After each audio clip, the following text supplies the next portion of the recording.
Merhabalar, kanalıma hoş geldiniz. Bugün sizlerle şahane bir çanta yapacağız. Bakar mısınız güzelliğine? Renklerin güzelliği ayrı, modelin güzelliği ayrı.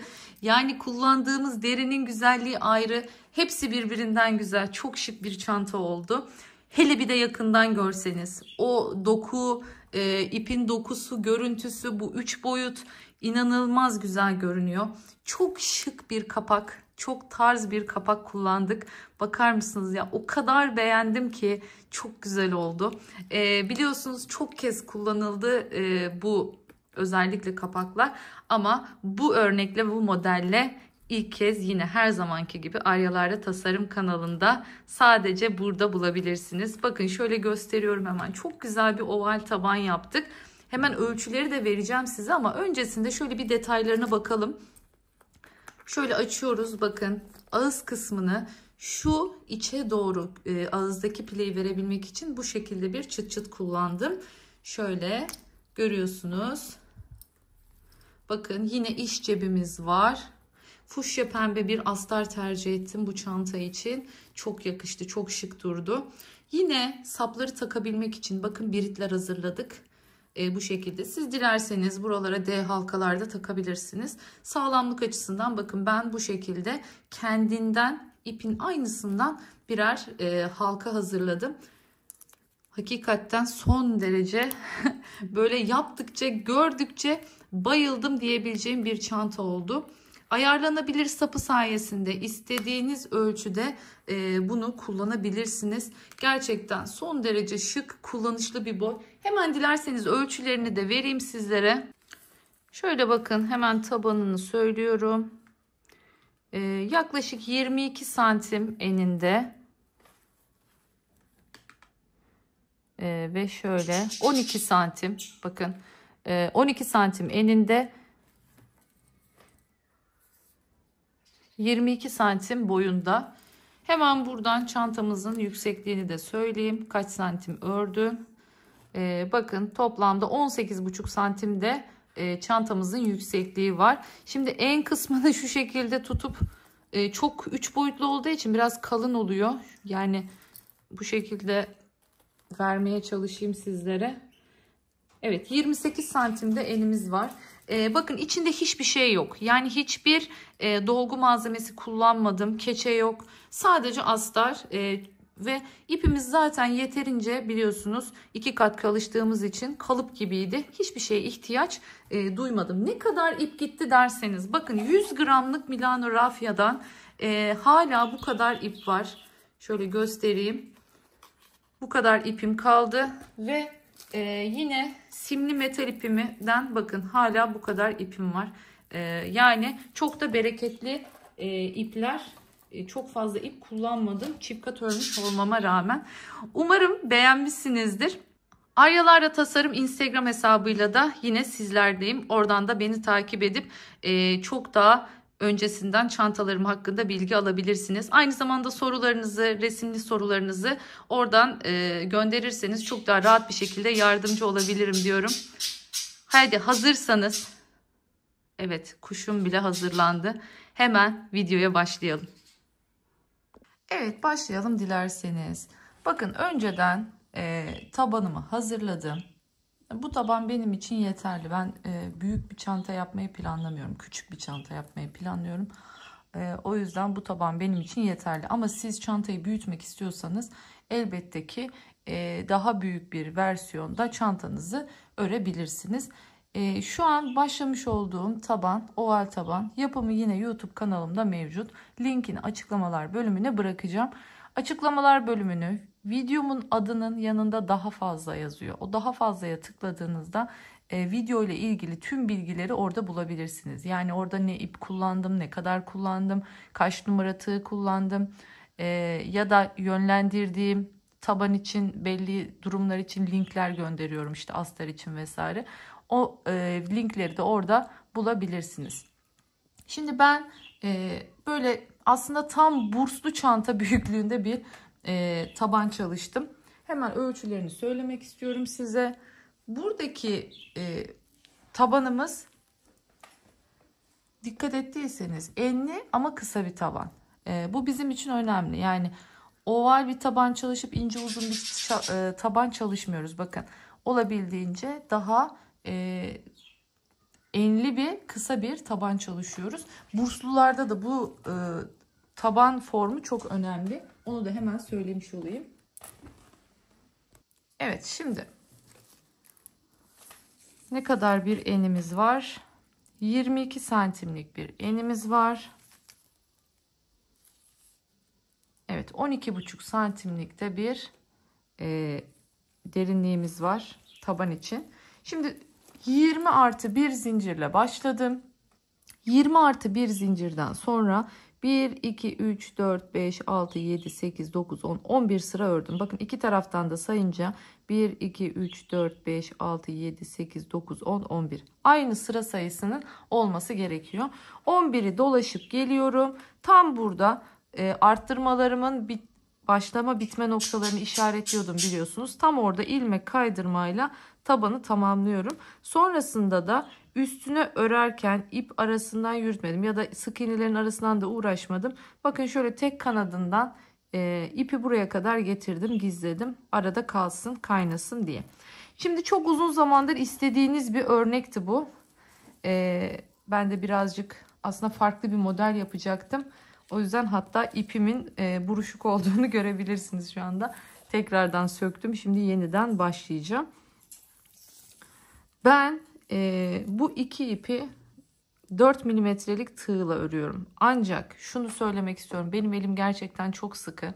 Artık çantalarımı yaparken kullandığım iplere sizin elinize göre düşünmeye çalışıyorum. Ben 2 kat ip kullandım ama benim 2 kat ipim zaten normal bir rafya büyüklüğünde. Bakın çok kalın bir ip değil. Sizin tek kat rafyanızla tam gelecektir. Benim 4 milim çalışmam sizi şaşırtmasın. 4 milim sizin için büyük de olabilir. Siz 3,5 milimle de bu çantayı örebilirsiniz. Şöyle yan ortadan giriyorum. Bakın şöyle geldim. 2 lobuna birden girebilirsiniz ya da dilerseniz şöyle arka lobdan başlayabilirsiniz. Ben şimdi arka lobdan başlayacağım. İpimi alıyorum. Bu görmüş olduğunuz hemen söylemek istiyorum. Bakın Milano rafya ile örüyorum. Bu da klasik zaten her yerde bulabileceğiniz artık metalik simli iplerden. Şimdi 4 zincir çekerek başlıyorum çantamı yapmaya. 2 3 ve 4. İpimi doluyorum. Geliyorum aynı noktaya tekrar giriyorum. İpimi de içinden yürütüyorum. Böyle ağır ağır göstereceğim. Bu çanta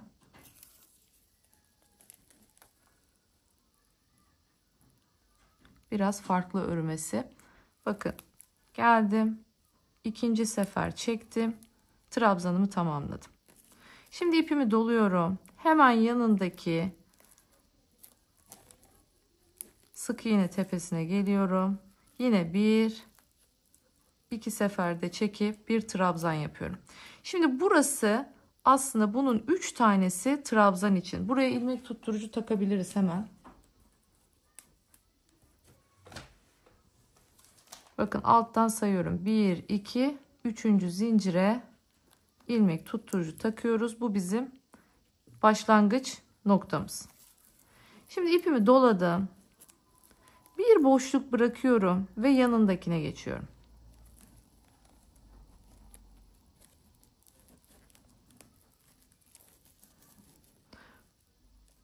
Geçtim. İpimi doladım. Bir yanındakine geçiyorum. Bakın hep ikili trabzan yapacağız bu çantada. Başka hiçbir şey yok. Hep ikili.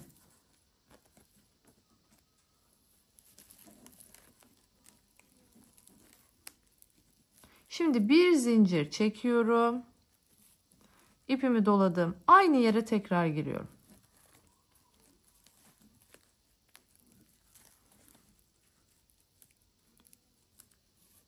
Bu şekilde. Geldim. Hemen yanındakine girdim.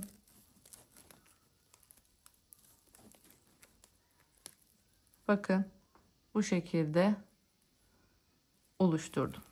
Geldim. Bir boşluk bıraktım. Yanındakine girdim. Her bir örneğimiz aslında kurulumunda bu şekilde. Bir trabzan, yanına bir trabzan daha, araya bir zincir, aynı boşluğa bir trabzan, yanına bir trabzan. Yani şunu bir örneğimiz olarak kabul edebiliriz ilk başlangıçta. Her örnek arasında da aşağıda bir zincir boşluk bırakıyoruz.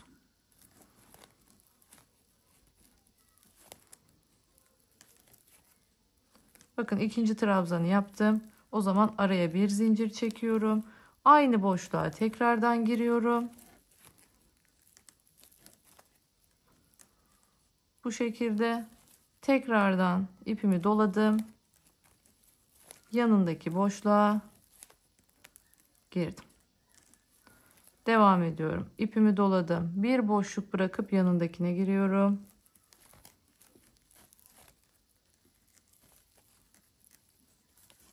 İpimi doladım. Yanındakine. Şimdi araya bir zincir. Aynı boşluğun içine.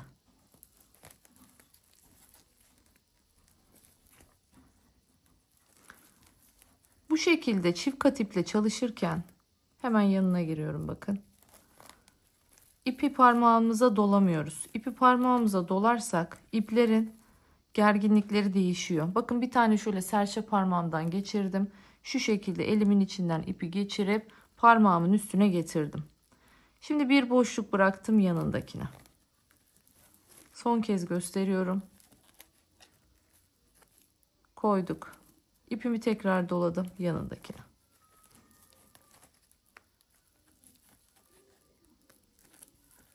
Bir zincir çektim. Geldim. Aynı yere bir daha girdim.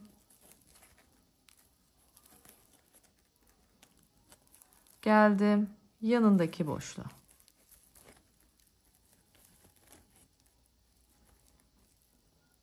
Bakın bu şekilde görüyorsunuz.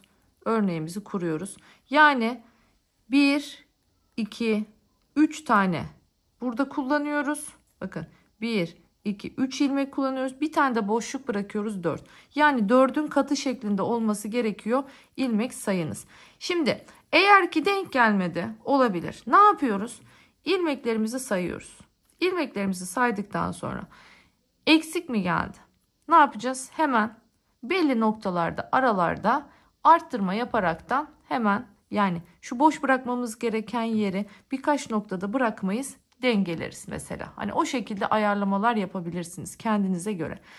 Burada o yüzden çok fazla bunlara takılmayın. İlk sırada bunu yapın. İlk sırada belli aralıklarla eşit aralık. Mesela 2 gözeme ihtiyacım var. O zaman bunun birini burada kullanın.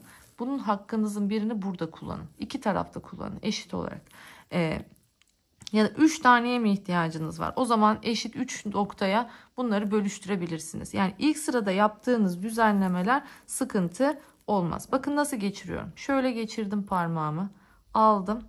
Şimdi şöyle aldım parmağımın üzerine. Bu şekilde ip burada çıkıyor. Avucumun içinden geçiyor. Çift ipi en rahat bu şekilde örersiniz. Bakın yine bir boşluk bıraktım. Geçtim yan tarafa. Yine hemen yanındaki araya bir zincir. Aynı noktaya giriyorum.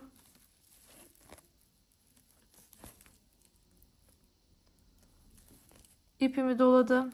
Yanındakine giriyorum. Örneğimiz ilk aşamada bu. İlk sıramızda bu.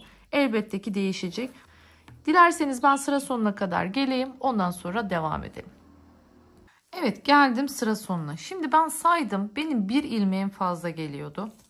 Bu bir fazlalık ilmeğimi yok etmek için bakın en son geldim. Yapmış olduğum şu dörtlüde normalde ne yapıyorduk? Şu ortaları aynı yere batıyorduk. Bakın aynı yere batmadım. İkisini farklı yere battım. Böylelikle buradaki bir göz fazlalığını ortadan kaldırmış oldum. Bu şekilde uyarlayabilirsiniz. Bir boşluk yanındakine ilk başta bir kısmını yapmıştık. İlk örneğimizin bakın görüyorsunuz. Şimdi geldim tamamını yapıyorum. Artık ilmek tutturucumu çıkarttım. İşaretleyiciyi taktığım 3. zincirden itibaren bir ilmek kaydırarak birleştiriyorum.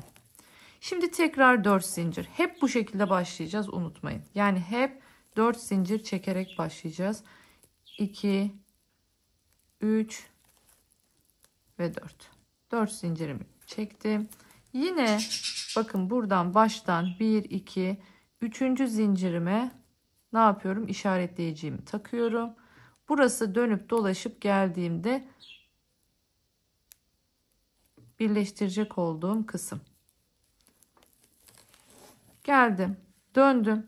Şimdi şu an ara boşluktayız. Yine ara boşluğu yapıyoruz. Hep şu arayı ilk başlangıçta olduğu gibi burayı yaparak başlayacağız. Boşluğa girdim. Bakın şu ortadaki 2 taneyi yapmış oldum böylelikle. Aldım, ipimi doladım. Şimdi şu görmüş olduğunuz alttaki dörtlülerin hep ortadaki kısımlarının gövdelerinden gireceğiz. Bakın bu şekilde gövdesinden giriyorum. Böylece çantamıza bir boyut kazandıracağız. Bakın girdim. Çektim ipimi. Yine aynı şekilde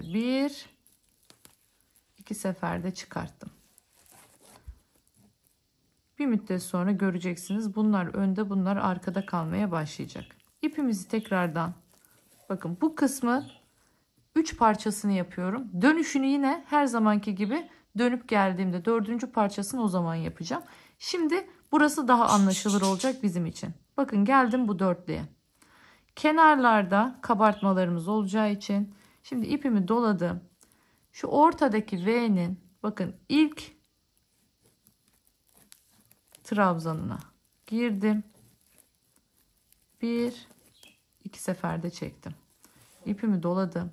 Şimdi boşluktayım. Orta boşluğa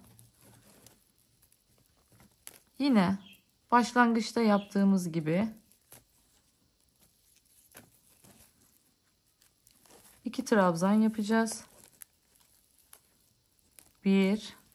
Araya bir zincir çekeceğiz. Geldik.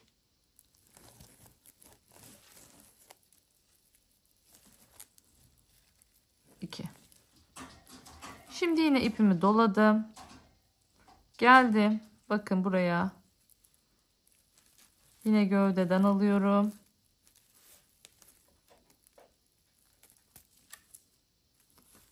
Evet, tel çektim yine. Baştan gövdeden aldım. 1 2.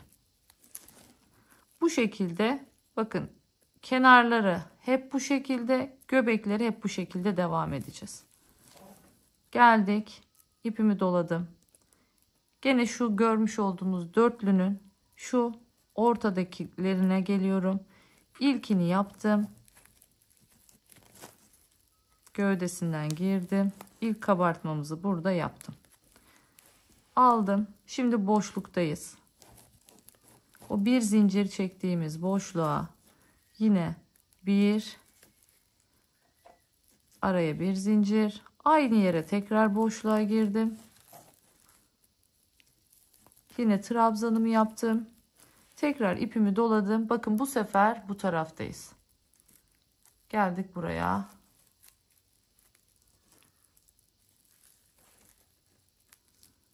Bir, iki. Görüyorsunuz. Şimdi daha belirginleşmiyor çünkü daha devamı var. Örnek bu şekilde gitmeyecek. Onu söyleyeyim. Hani tamam anladım deyip de kapatıp bu şekilde devam ederseniz yanlış örneği yaparsınız. Onu şimdiden söylemiş olayım. İpimi doladım. Bakın ilkini yaptım. Şimdi ara boşluktayım. Ara boşluğa girdim. Araya bir zincir çektim. İpimi doladım. Aynı boşluğa tekrar girdim. İpimi doladım. Bu sefer buradaki trabzanın gövdesinden şöyle giriyorum.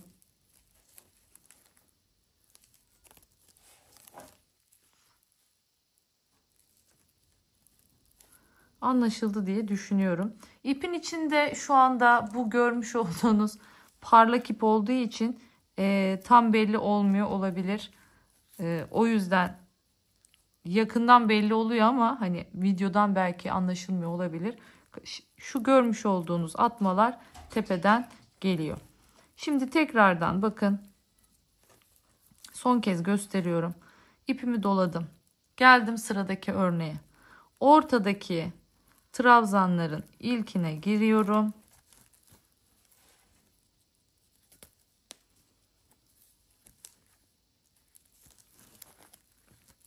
Girdim.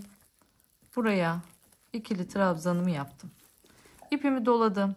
Orta boşluğa geldim. İkili trabzanımı yaptım. İpimi doladım. Bakın zincirimi çektim. Geldim. Görüyorsunuz. İpimi doladım. Geldim.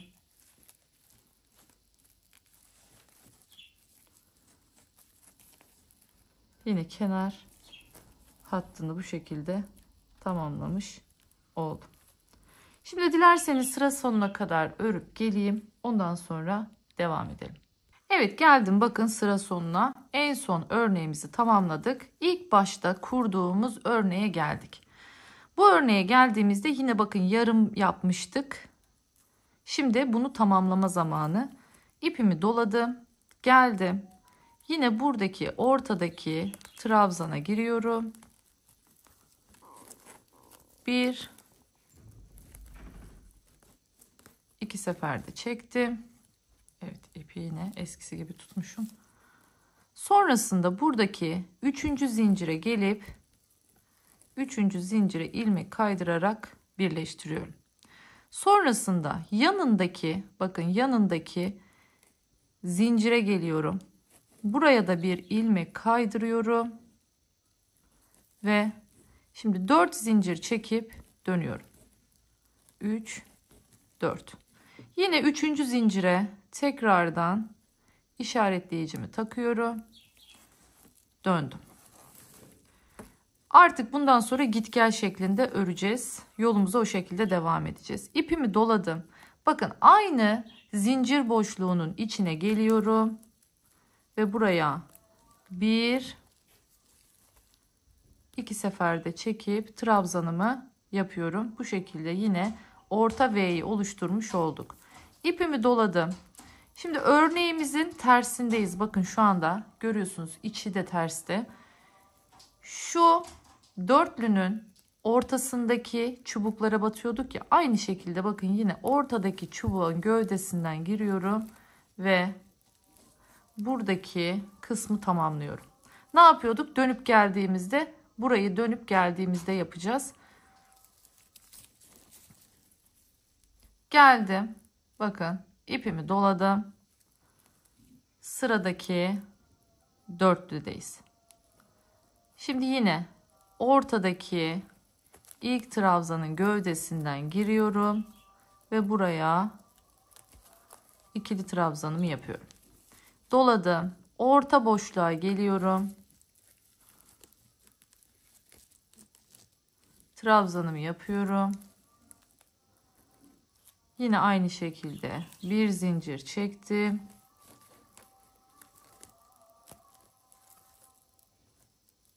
Yine trabzanımı yaptım. Bakın bir zincir çekip trabzanımı yaptım. Geliyorum. Şimdi sıradaki trabzanın gövdesine. 1, 2 seferde çektim.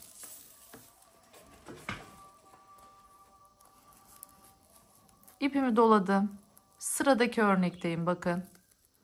Önce ortadaki trabzanlardan ilkine geliyorum. Gövdesinden girip buraya ikili trabzanımı yapıyorum. İpimi doluyorum. Şimdi örneğin ortadaki zincir boşluğuna geliyorum. Yani aslında hiçbir şey değişmiyor. Düzde de aynı şeyi yapıyoruz, terste de aynı şeyi yapıyoruz.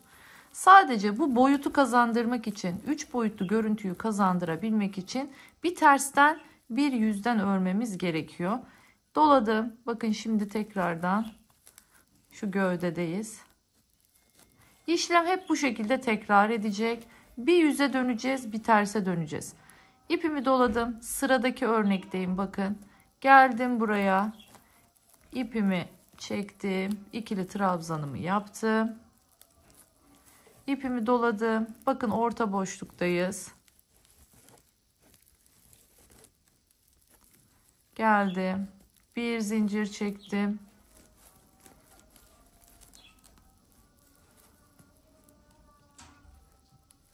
Döndüm. Yine sıradaki trabzanın gövdesine bu şekilde ikili trabzanımı yaptım. İpimi doladım. Sıradakine geldim. Yine önce kabartma trabzanımı yapıyorum. Sonra zincir boşluğundaki göbekteki trabzanlarımı yapıyorum. Araya bir zincir çekerek. Muhtemelen bu videoyu izlerken bana kızacaksınız. Diyeceksiniz Meltem Hanım neden daha rahat görünür bir iple yapmadınız diye.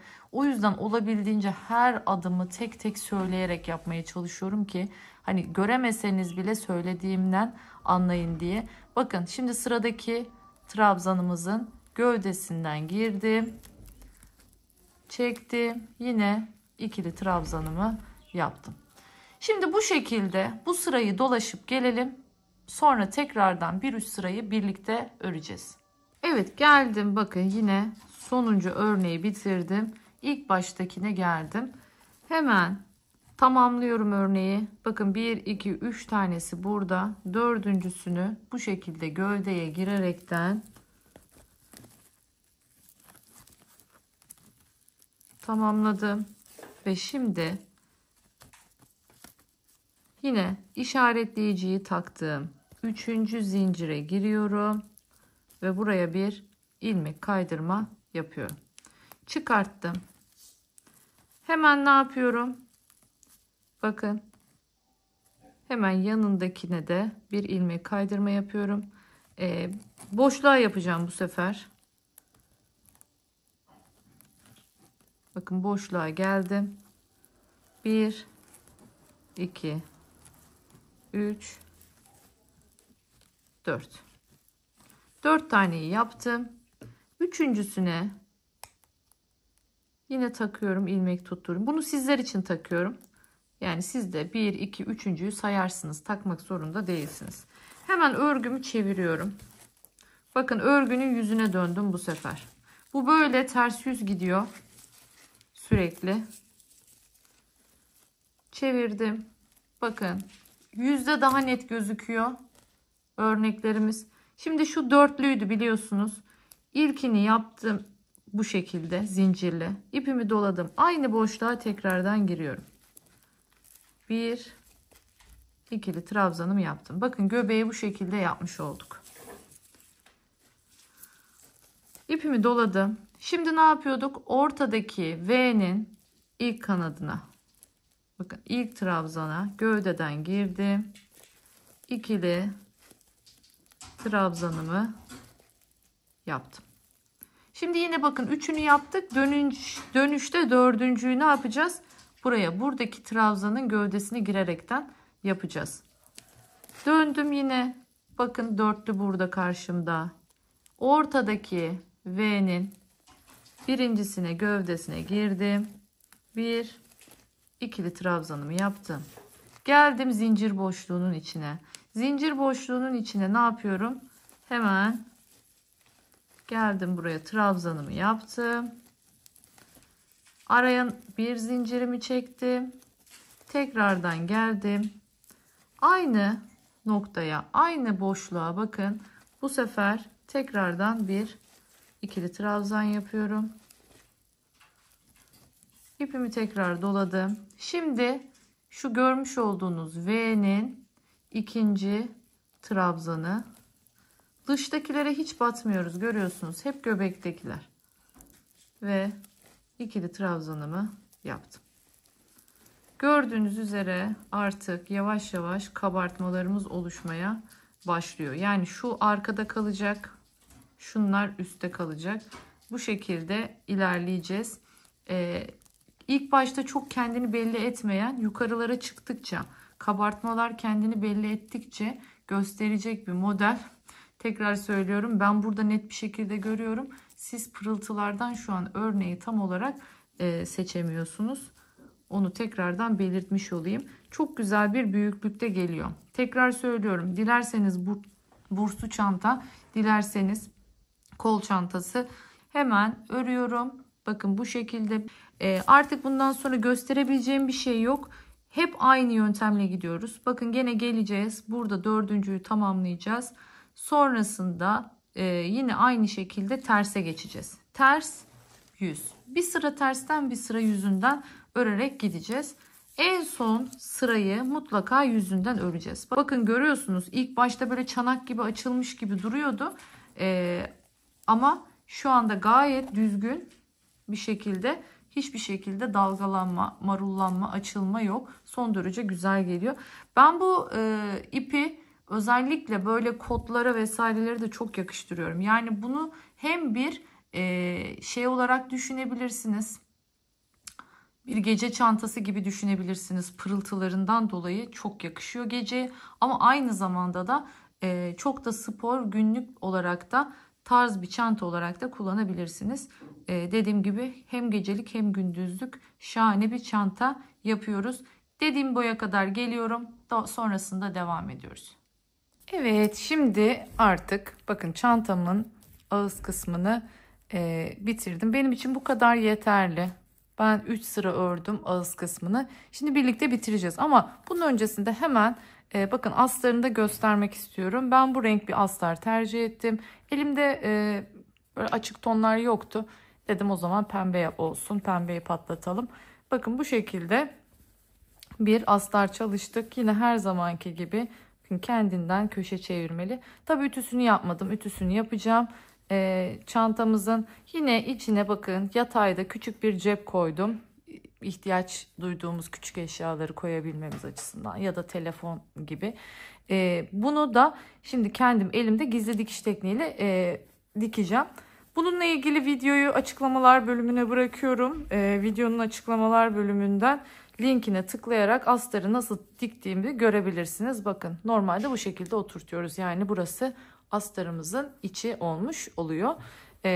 Hemen şimdi ben bu çantayı biliyorsunuz böyle başladım ama kafamda deli sorularla ilk burslu yapmayı düşünmüştüm. Bu arada dilerseniz bunu burslu bir çantada yapabilirsiniz. Yani bursla da çok güzel olacak bir model.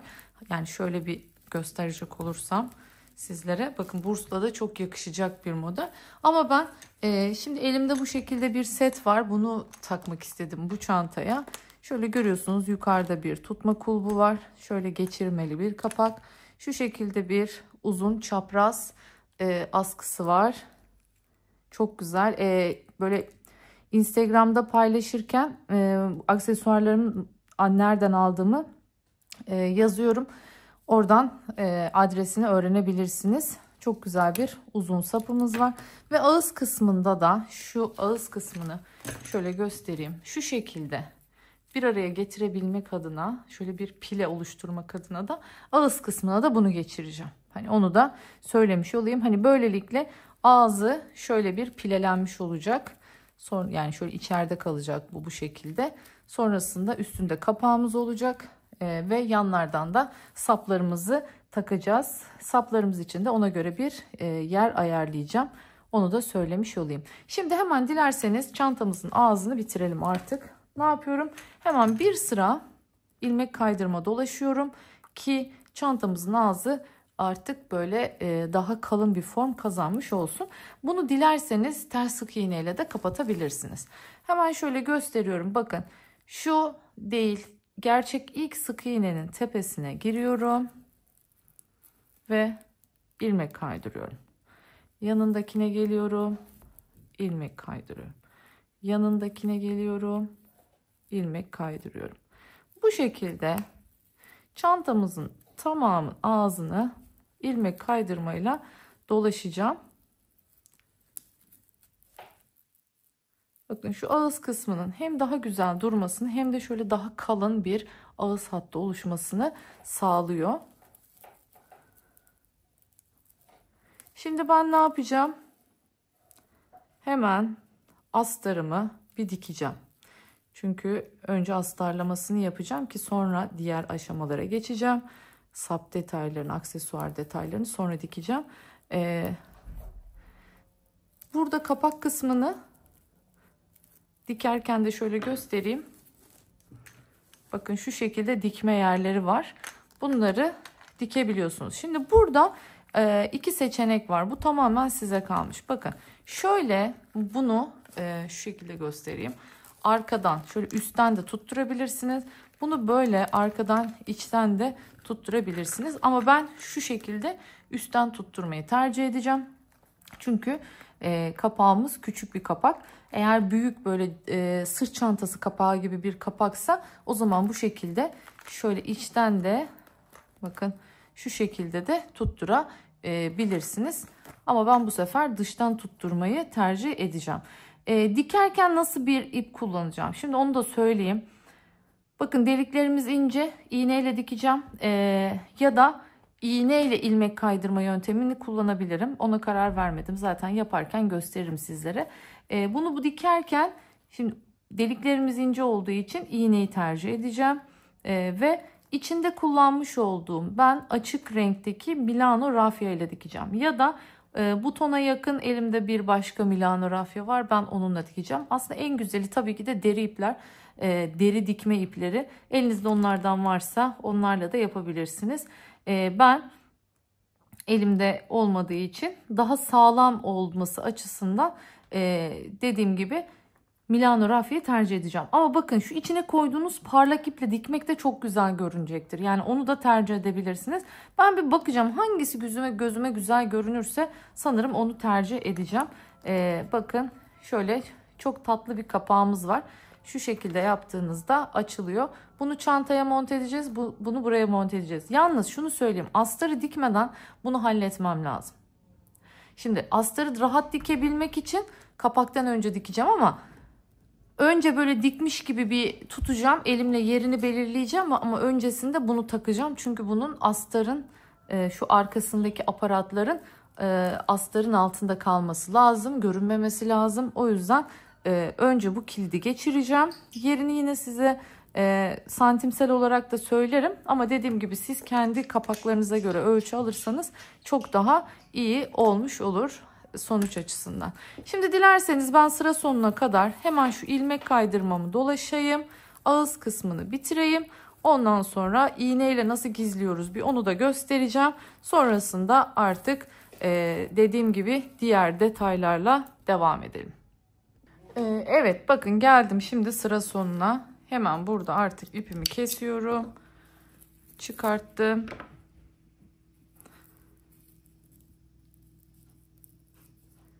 İğneme takıyorum.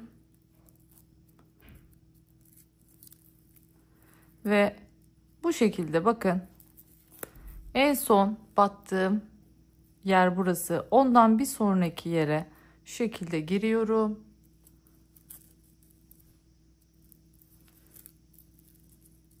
Yine ipin çıktığı şu orta noktadan arkaya geçiyorum.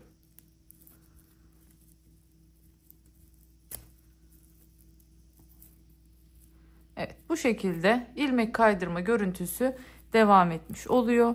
Bu ipimizi de daha sonra yine şöyle sık iğnelerimizin arasından geçirerek yok ediyoruz.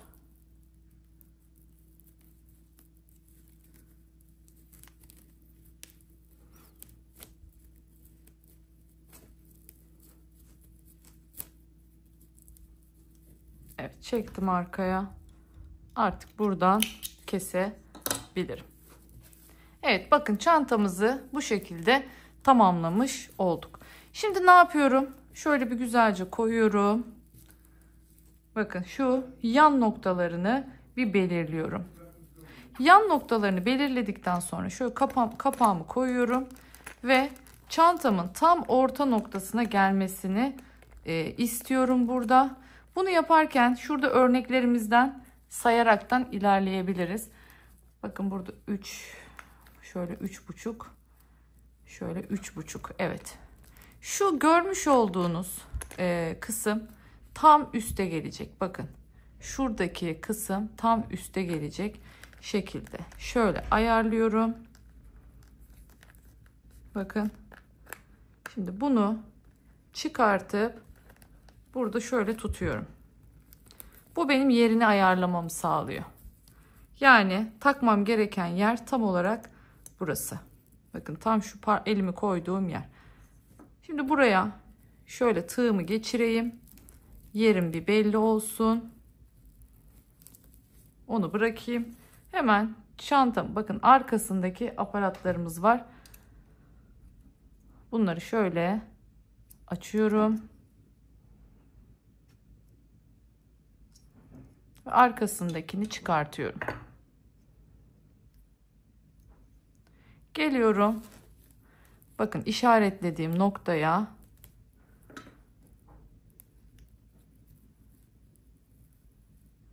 geliyorum. Bunu takıyorum bu şekilde. Sonrasında şu aparat bizim için çok önemli. Çünkü bu olmazsa daha sonra tutmaz. Bu kısım önemli. Eğer bunu yapmazsak daha sonra örgüden çıkabilir. Şimdi bunu iyice şöyle bastırıyorum.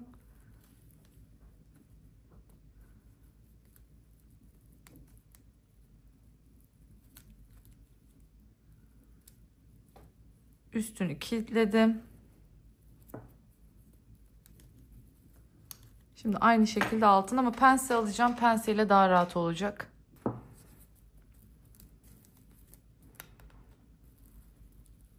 Şöyle bastırıp penseyle bunu içeriye doğru kıvırttırıyorum.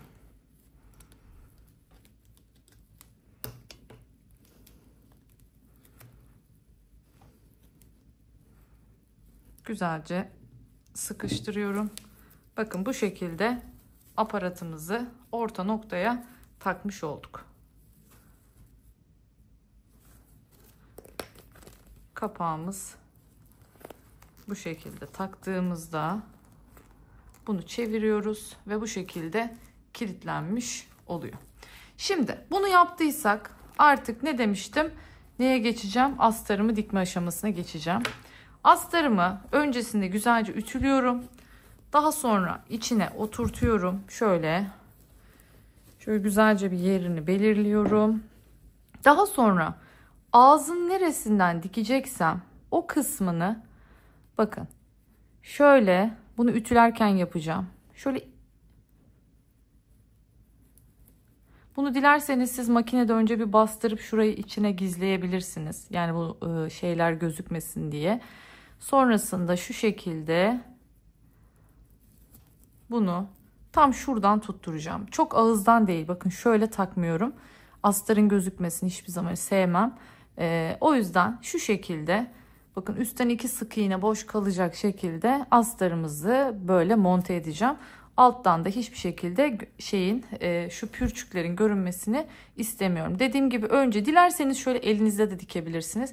Önce şöyle bir dikin. Sonrasında bu şekilde diktiğinizde buradaki ip pislikleri arada kalacaktır. Sonrasında şu sınır hattından rahatlıkla dikebilirsiniz. Şimdi dilerseniz ben astarı hemen dikip geleyim. Ondan sonra artık aparatların takımıyla devam edelim. Evet, bakın astarımı diktim. Gizli dikişle gözükmeyecek şekilde. Şimdi bunun da bir tarafını diktim. Bakın gördüğünüz gibi kendi ipiyle diktim bunu. Tekrar söylüyorum, siz normal içindeki şu görmüş olduğunuz parlak kısımla da dikebilirsiniz. Şimdi diğer tarafını dikeceğiz. Nasıl dikiyorum hemen onu göstermek istiyorum. Şöyle alıyorum, bakın. Tam nereye? Orta noktayı ayarlıyorum. Dikişten belli zaten. Şöyle tam orta noktayı ayarlıyorum. Şimdi başlıyorum. Şuradan. En üst sıradan. Yani tam ilmek kaydırmanın altından olacak şekilde giriyorum. Şunu açalım. Sonra hemen bir yanından çıkıyorum. Bakın yanındaki delikten çıktım. Sonra yine bir yanındaki,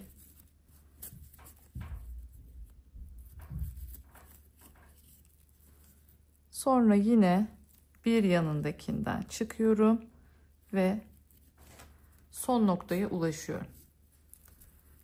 Şimdi burada geri geliyoruz ki düzgün bir dikişimiz oluşsun.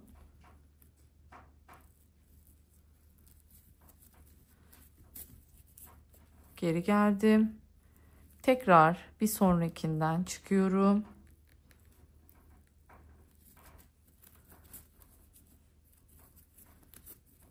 Yine bakın bir sonrakinden giriyorum. Hemen artık burada bir alta geçiyorum. Alttaki delikten çıkıyorum.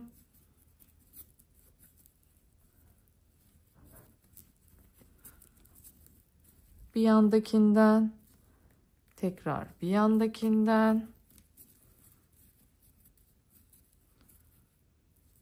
yine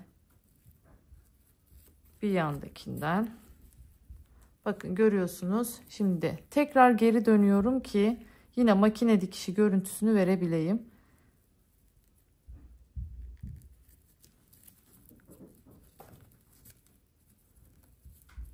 Evet. Şimdi arkaya geçince işimiz bitecek. Evet. Şimdi bu ipi çektim. Şu bizim ilk başladığımız ipti. Bunu da hemen bakın şuradan arkaya alıyorum.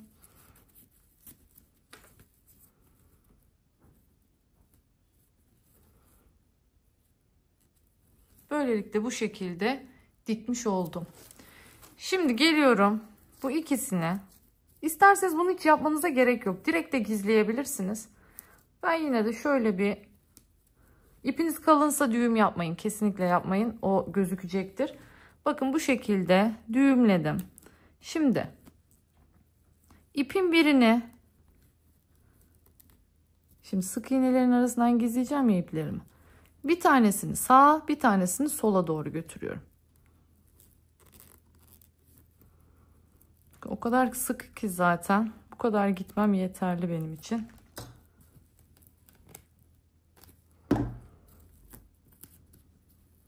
Şimdi takıyorum.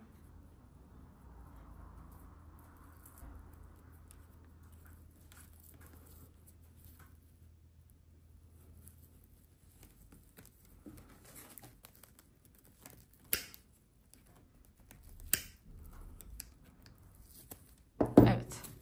İpimi görüyorsunuz bu şekilde sık iğnelerin arasına gizledim. Aynı işlemi diğer taraf için de yapacağım. Bu sefer onu da bu tarafa doğru gizleyeceğim. Sonrasında bakın bu şekilde çantamızın ağzı şöyle hafif bir pile kazanmış oldu. Görüyorsunuz değil mi? Şöyle içe doğru bir pile kazanmış oldu. Şimdi artık sıra geldi kapağımızı takmaya. Bakın kapağımızı şu şekilde takacağız. Çantamızı şimdi ön kısmını önce geçiriyoruz. Şu taktığımız kısmı önce bir geçiriyoruz. Sonrasında geliyorum bakın şöyle. Şu şekilde geliyorum.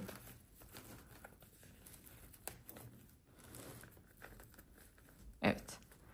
Bu şekilde sabitleyeceğim. Şöyle. Bu şekilde sabitleyeceğim. Nereden sabitleyeceğim? Şu görmüş olduğunuz en son. Bakın örnekten sık iğneye geçtiğimiz ara var ya. Tam bu araya dikeceğim bunu. Tam bu araya dikeceğim. Ve bu şekilde çantamızı asıl görüntüsü tamamlanmış olacak. Bakın şöyle çok tatlı bir çantamız olacak. Sonrasında zaten artık şeyi yaparız. dediğim gibi yan kulplarını birlikte takarız. Şimdi burayı nasıl dikeceğim? Kapağı çıkartıyorum. Bakın yerimi belirledim ya. Artık şu çıt çıtımı da açayım. Şimdi bunu buraya dikmeye başlayacağım. Bunu dikerken yalnız şuna dikkat edin. Bu sefer arkaya tam çıkamam. Neden? Çünkü biliyorsunuz astarı dikmiştim öncesinde. Şu astarı dikmiştim.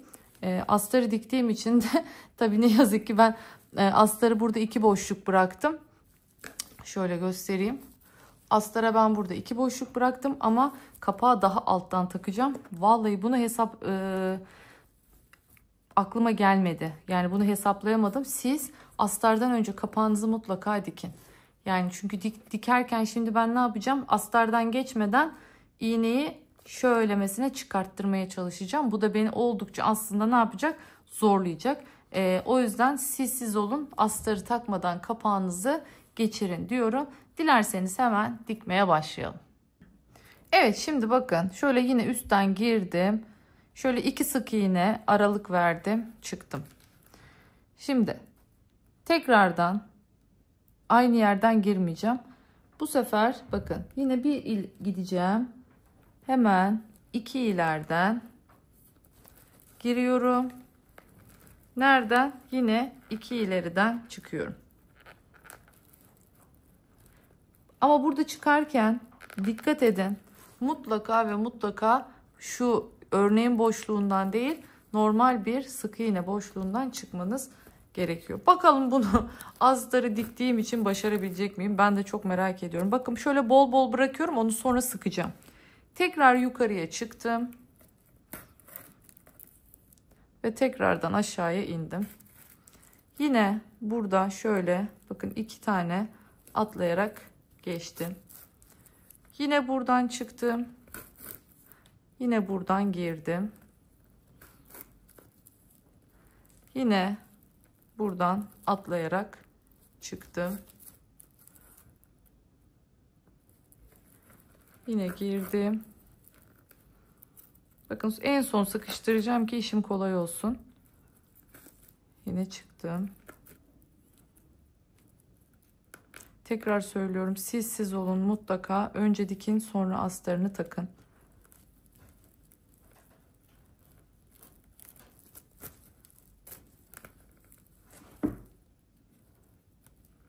Çok uzaktan çıktım.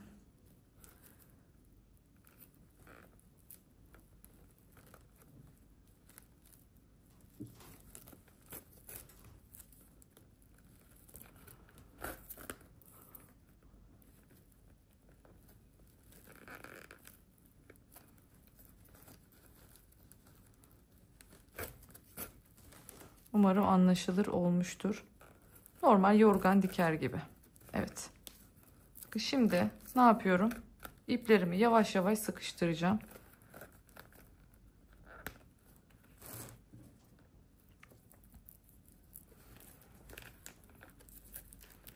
Önce bu tarafı sıkıştırıyorum. Bakın. Şimdi asılıyorum sırayla.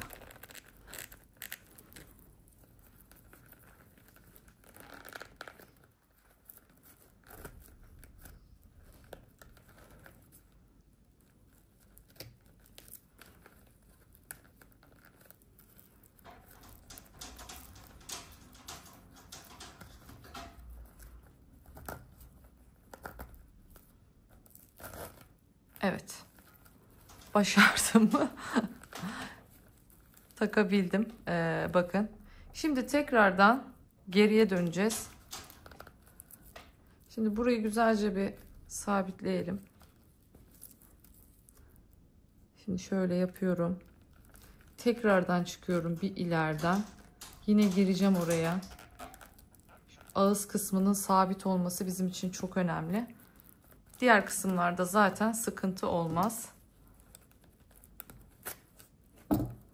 Görüyorsunuz bir astarı dikmiş olmam işimi ne kadar çok zorlaştırdı.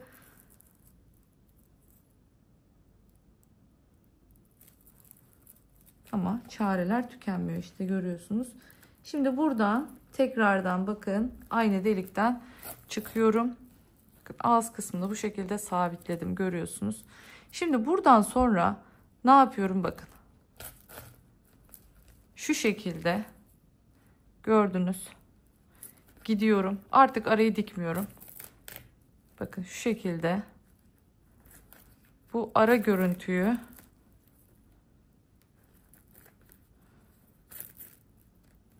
bu şekilde devam ettiriyorum.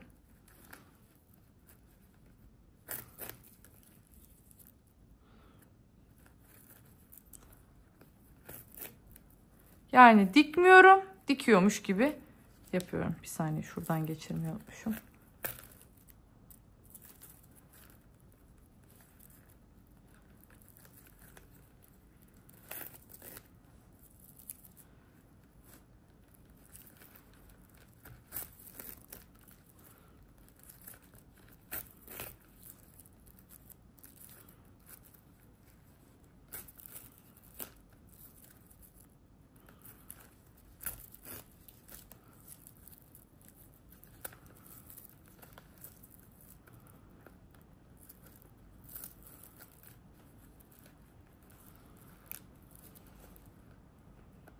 Evet.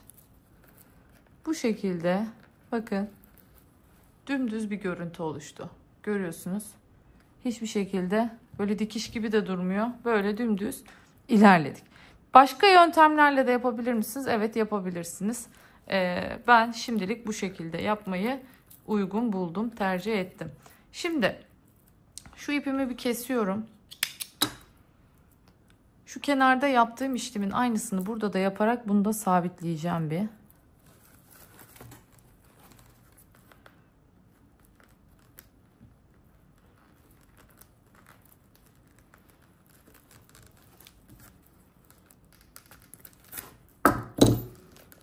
Evet, çıktım oradan. Şimdi ipim koptu, bakın görüyorsunuz, tek katı koptu. Şimdi onu aşağıya çekeceğim ben iğneyle.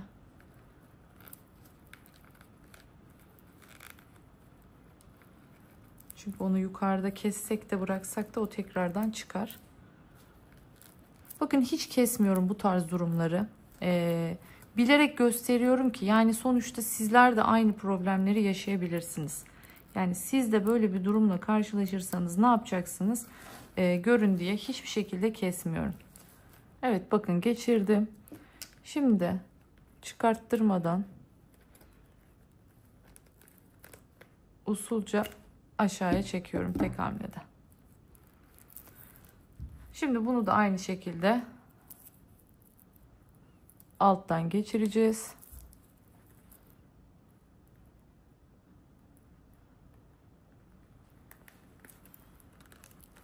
Bakın bunu da aynı şekilde çıkıyorum ileriden bir noktadan.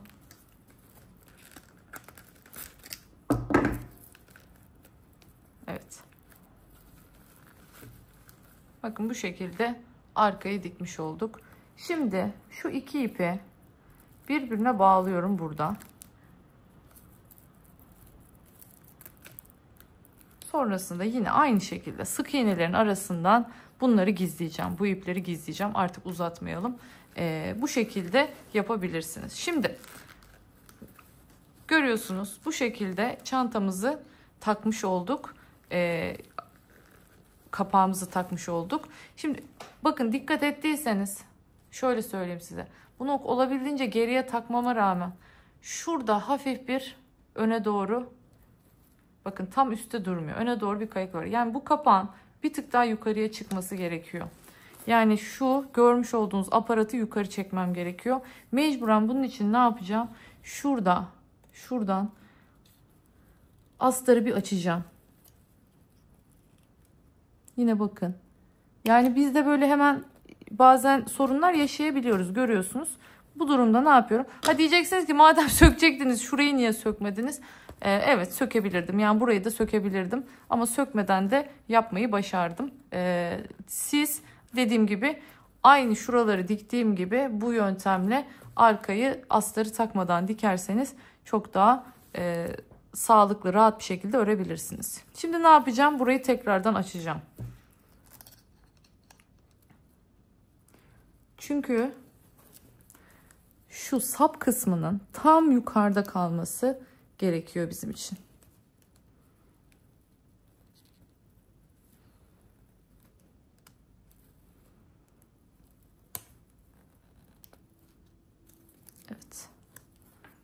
Şöyle çıkartıyorum bakın. Sonrasında da şunu güzelce bir düzeltiyorum. Takarken sıkıntı yaşamayalım. Aynen düzgünce takabilelim diye. Bakın şöyle göstermek istiyorum. Bunu bu şekilde taktığınızda herhangi bir şekilde çıkma vesaire yapmaz. Şimdi gelelim tekrardan bir yerimizi ayarlayalım. Şöyle durması gerekiyor. Bakın kapağı şu şekilde kasma yapmadan tam şu altındaki görüyorsunuz. Şuradaki hattımız var ya, tam bunun üstünde durması gerekiyor. Böyle durabilmesi için de nerede olması lazım? Bakın yerini görüyoruz zaten burada. Yani ben görüyorum en azından. Tam şurada olması gerekiyor. Şimdi bakın yine bir takacağım. Astarı dikmeden bir deneyimleyeceğim. Taktım.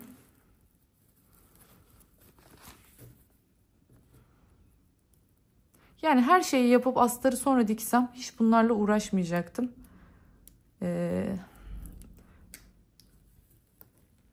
Deri aparatlar olmadan takı vereyim astarı demiştim ama daha çok uğraşmak zorunda kaldım. Şu anda görüyorsunuz.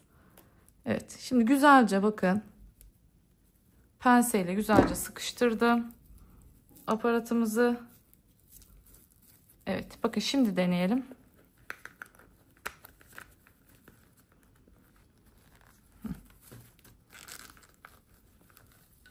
Evet, şu anda bakın olması gerektiği gibi oldu. Aynı hizaya geldi. Kapak artık öne doğru düşmüyor. Çantanın formu çok daha düzgün duruyor şu anda. Yani elinizle tuttuğunuzda çok daha düzgün bir şekilde görünüyor. Şu içe kıvırma kısımlarını ben bu tarz kapaklı çantalarda seviyorum. Yani çok çıkkın olduğunda değil. Böyle bir kıvrım içe doğru çantanın ağzını daha kibar bir şekilde toparlıyor diye düşünüyorum. Şimdi geliyoruz artık saplarımıza.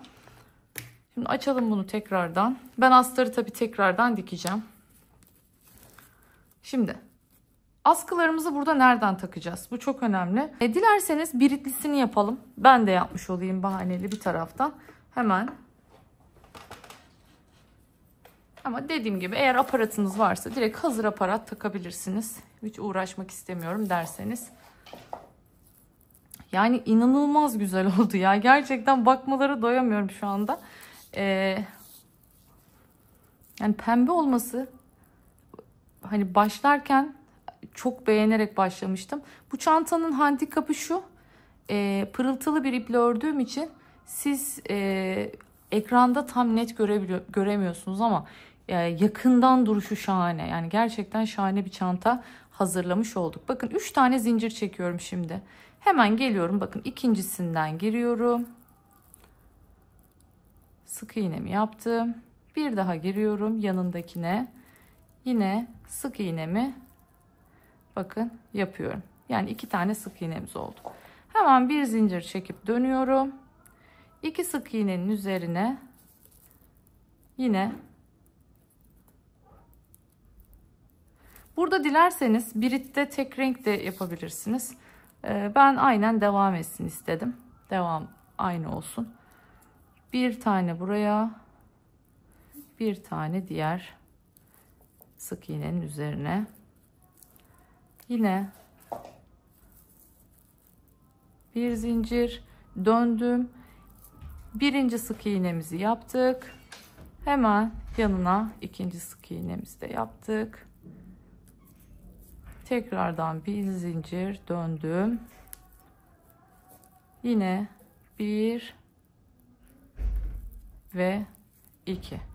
Şimdi bunun şöyle katlayıp diktiğimde arasından geçmesi lazım. Bakın hala istediğim bir formatta değil. Burada ipimizi de daha sonra gizleyeceğiz.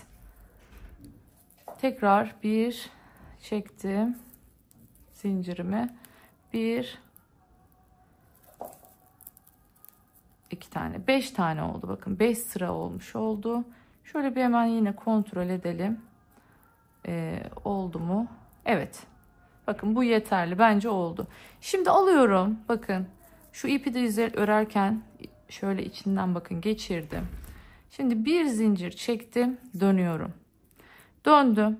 Bir tane bunun, bir tane de buradan. İkisinden bir alıyorum. Yine ipimi içinden yürütüyorum. Bakın sık iğnemi yapıyorum.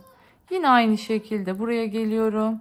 Bir tane buradan, bir tane buradaki sık iğnenin altından giriyorum.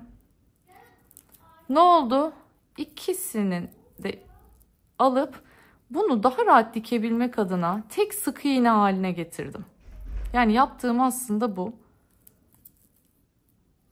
Evet. İşte bu kadar basit. Şuradan şimdi göstereceğim.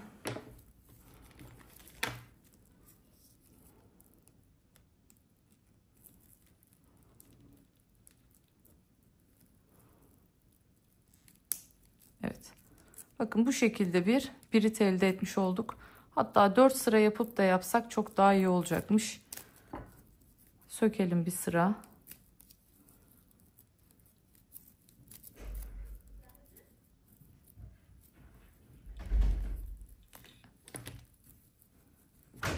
Söktüm bir sıra.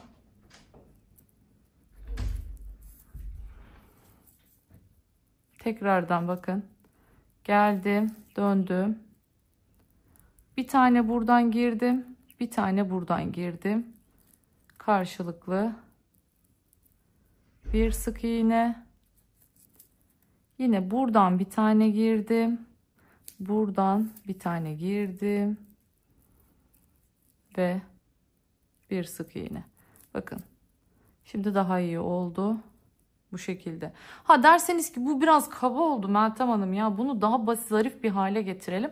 O zaman dilerseniz sadece şundan ya da sadece bundan örebilirsiniz. Yani ben şurada görüntüde açıkçası farklı bir görüntü olmasın. Kendinden bariz bir şekilde ayırt edilmesin. Burada bu şekilde görünsün diye. Bakın hiç belli olmuyor böyle olduğunda. O yüzden bu şekilde yaptım. Şimdi biraz dikmek için bir pay bırakıyorum. Çok da aşırı bir pay değil bu.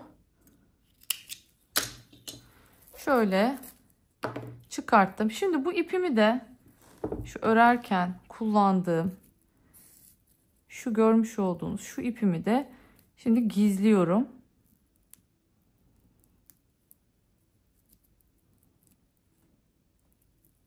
Normal sık iğnelerin arasından geçirebilirsiniz direkt.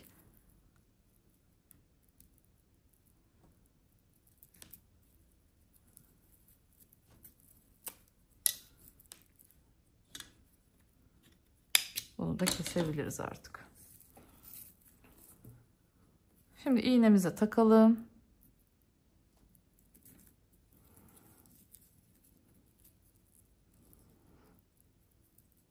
Gelelim şimdi buraya.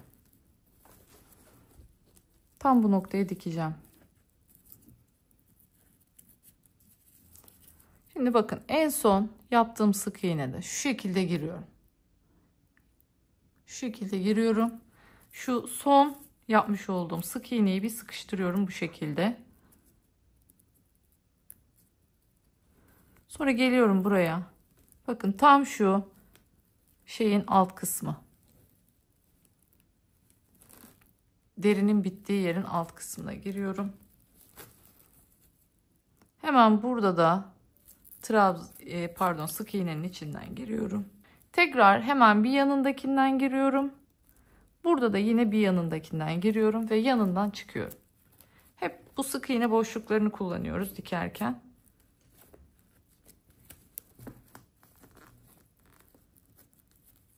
Tekrar ilk sık iğneden giriyorum.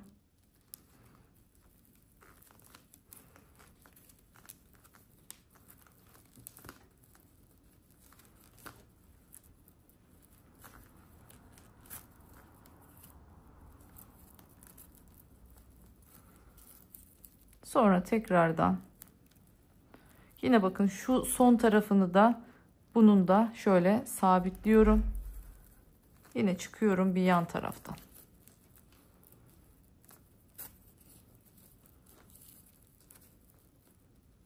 İyice sıkıştırıyorum bunu. Şimdi burada ne yapacağım? Bakın görüyorsunuz biritimiz bu şekilde oldu. Onu yine sık iğnelerin arasından gizleyeceğim. Artık aynı şeyleri de tekrar tekrar göstermenin bir anlamı yok. Şimdi bunu buraya geçireceğiz.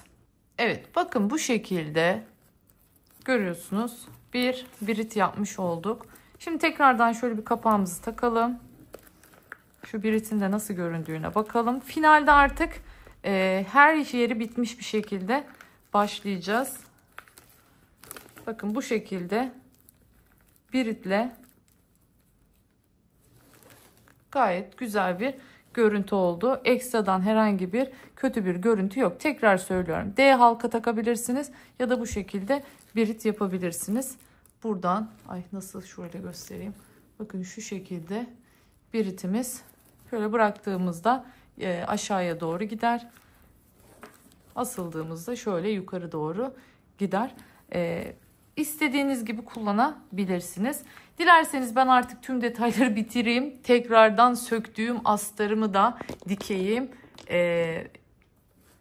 Şöyle göstereyim. Gerçekten o kadar tatlı oldu ki ya. Vallahi böyle bakıyorum ben de sonradan sanki bebeklerimmiş gibi onlara bakmaya doyamıyorum. Hemen bitirip geliyorum. Evet, bakın finaldeyiz. Gerçekten nasıl güzel oldu.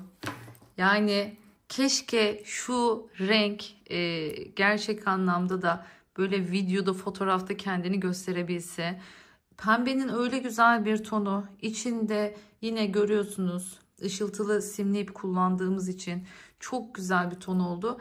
Görüntülerde kapak birazcık daha böyle patlıyor. Çok daha böyle baskın olarak gözüküyor ama canlısında inanın hiç öyle değil. Çok güzel bütünledi. Çok yakıştı bu kapak. Bakın yaptığımız biritler sayesinde çok güzel saplarımız oldu. Hem de sağlam bir sap oldu. Şöyle içine tekrardan bir bakalım dilerseniz. Bakın şöyle ağız kısmında çıt çıtımız vardı. Astarımı düzelttim. Tekrardan diktim bakın. Görüyorsunuz iş cepli yine şahane bir çanta hazırladık sizlerle beraber. Ben çok beğendim. Umarım siz de beğenmişsinizdir. Son derece kullanışlı şık bir çanta hazırlamış olduk sizlerle beraber. Dilerseniz kullanmadığınız zamanlarda yani böyle sadece elinizde takmak istiyorsanız ki ben elde taktığımda bile sapıyla beraber tutup o sallanan sapları çok seviyorum. Yani siz hangi fikirdesiniz, görüştesiniz bilmiyorum ama yani tuttuğum zaman şöyle sapıyla beraber tutmayı elimde daha çok seviyorum. Ama tercih meselesi, dilerseniz çıkartıp böyle elinizde de kullanabilirsiniz. Özel bir gecede, özel bir günde sapıyla da yine çok şık bir şekilde çok daha spor tarzda kullanabilirsiniz. Bakın çok güzel bir sapı var. Şu detayda çok yakışıyor. Çok güzel duruyor. Hem istediğiniz gibi ayarlayabiliyorsunuz bu sayede. Hem de güzel bir görüntü veriyor. O toka görüntüsü. Ben çok beğendim. Umarım siz de beğenmişsinizdir. Hala kanalıma abone olmadıysanız kanalıma abone olup benimle beraber bu güzel çantaları örmeye devam ederseniz çok mutlu olurum. Bir başka videoda daha görüşmek dileğiyle. Kendinize çok iyi bakın. Hoşça kalın.